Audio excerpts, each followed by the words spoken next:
life planning and making sure our family is well taken care of, we sometimes need an expert to answer some of those important questions. There are a lot of things to factor in, so we brought in our expert in estate planning, David Carrier. And David, we know that you consult with a lot of people, and you do it in your sessions, your life plan workshop. That's right. You also take questions online. We wanted to know what are some of the really, really big things that people ask you. Right. Well, I gave you guys about 50 questions. You pick 4 of the best. Yeah. So we're going to get lay them on. Yeah, We're yeah. gonna Ready get for to the them lightning all. round. Well, I think one of the basic ones, you know, husband, wife, live in a home, husband dies, wife's name is not on the deed. Does she get the house? That was the question, right? And in Michigan, under the Married Women's Property Act, the wife automatically acquires a life estate in 1/3 of the husband's real estate, which kind of made sense, you know, when you're thinking about Michigan when we first got started, was all these farms and whatnot, okay? But here's how it works nowadays. Husband dies, Right. sorry about that. She can live in the house, right? But the house is not hers unless she goes through probate. Now, if she goes through probate and he had a will that said, hey, give the house to the wife, well, now she gets it. So quick answer to this, wife should be on the deed. Wife should be on the deed. Okay. And when you're on the deed, then even if one or both of them get sued for different reasons, they still can't take the house under the tenants by the entirety. You see, Even it's if she's another- listed in the will and not on the deed?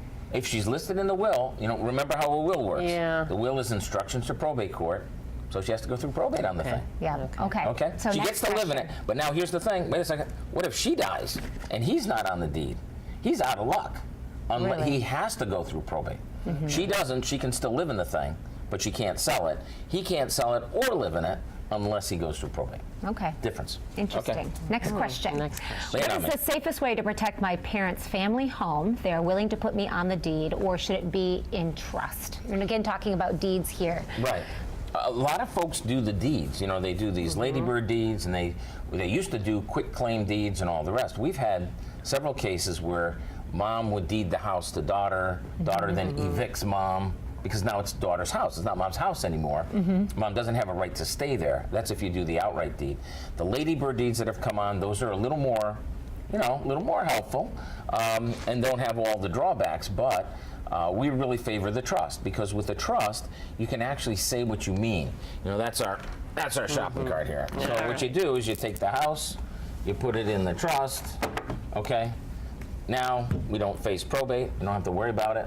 You can say exactly how you want the house to go to. So, you know, dad dies, the house is in trust for the daughter. Something bad happens to the daughter, the house is still protected.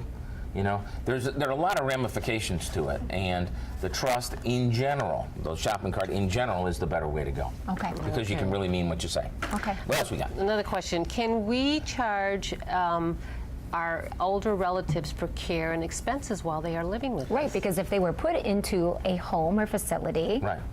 The answer is no. Okay. You can charge, you know, as a matter of contract law, you can charge for it, right? Right. Contract law. But any money that you pay to them, unless a doctor certifies that they need this, that the services you're providing is keeping them out of the nursing home, the doctor has to sign off on that. And there's a whole bunch of other regulations that go along with it. Otherwise, any money that they pay to your daughter to take care of grandma, pay to you to take care of grandma, and what we're have seeing you. this a lot, Right. frankly. We are. Well, and it's really a trap for the unwary, because people just behave the way people normally behave, right? And now they wind up disqualifying themselves from the Medicaid. It's one of the worst things that you see, because we got kids taking care of parents, they give up their overtime, they give up their vacation pay. Hey, at least, you know, I should get something. Right, to help out. Doesn't work that way. You got to have the contract, otherwise it's going to disqualify you. There's going to be a penalty period, going to disqualify mom from the long-term care when the time comes. Got to be very careful about that. Okay, all right, Okay. so last question here. How do I get my name off the mortgage Oh, of here we our go again. home, which my ex got in the divorce settlement? Of course, all couples, about half couples getting divorced, so this is a pretty Right. common question about property division. Okay, so what happens? here's the deal. Here's the house. You both, you know, you're married. Everything's rosy. Okay. You promise the bank. You both promise the bank, right? You both promise the bank that you'll pay the money. Right. Well, he goes over here. He's not living in the house anymore. He's still on the mortgage. He still has to pay for the mortgage. The fact that they got divorced is meaningless as far as the bank goes. So she can't pay, right? The house goes into foreclosure. Now he's got to pay. he's still on the hook. The ex who didn't get the house, who's still on the mortgage, still has to pay. Now, you want to get your ex off the mortgage. Believe me, your ex probably wants to get off the mortgage, right? The problem is not so much with the one who gets the house, because they just as soon have somebody else who's on the hook, right?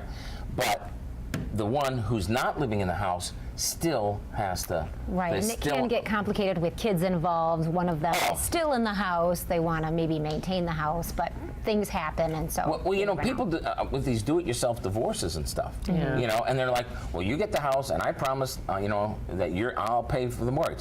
Yeah, that's great until you don't pay, and now, oh, guess what? You still owe $60,000. Yeah. Or this one goes away. He gets the house. She wants to buy a new house. She's still on the hook for the $100,000 on this house. Her credit is scrunched. So, David, these are the kinds of questions I'm sure you hear all the time, and you have a couple of seminars coming up. We want to make sure we let our viewers know about the seminars that are coming up right now, and you're able to help them out coming up here. Oh, look, you had a breakfast at And you're going to South Haven. Have you been doing them in South Haven, or is this new? We haven't been, but the foundation, the South Haven Health Foundation down there, the ones who run the hospitals, what have you, they're having us come down for and they're springing for breakfast. Nice. I would never do that. Yeah, you're the oatmeal cookie guy. I'm the oatmeal and That's hey, right. pie at Thanksgiving. That's as far as it goes. Okay, but Breakfast, you have to come to South Haven tomorrow. other workshops too in other locations, of course, if it's more convenient. Plainfield and Grand Rapids is That's kind of right. their headquarters. Exactly. Different times, just give them a call and work something out because Love you're to always see you doing there. life plan Great workshops. great way to get this whole conversation That's started. right. Well, Yeah. thank you for such great information and Thank you. wonderful props. Well, I know Rachel wanted the Yes, Smurfs. I know. I got the Smurf house. All You know, what right. can I tell you? Thank you. We'll be right back, everyone. Don't go away. And Sunday mornings from 7 to 9, it's the David Carrier Show on News Radio Wood 1300 and 106.9 FM.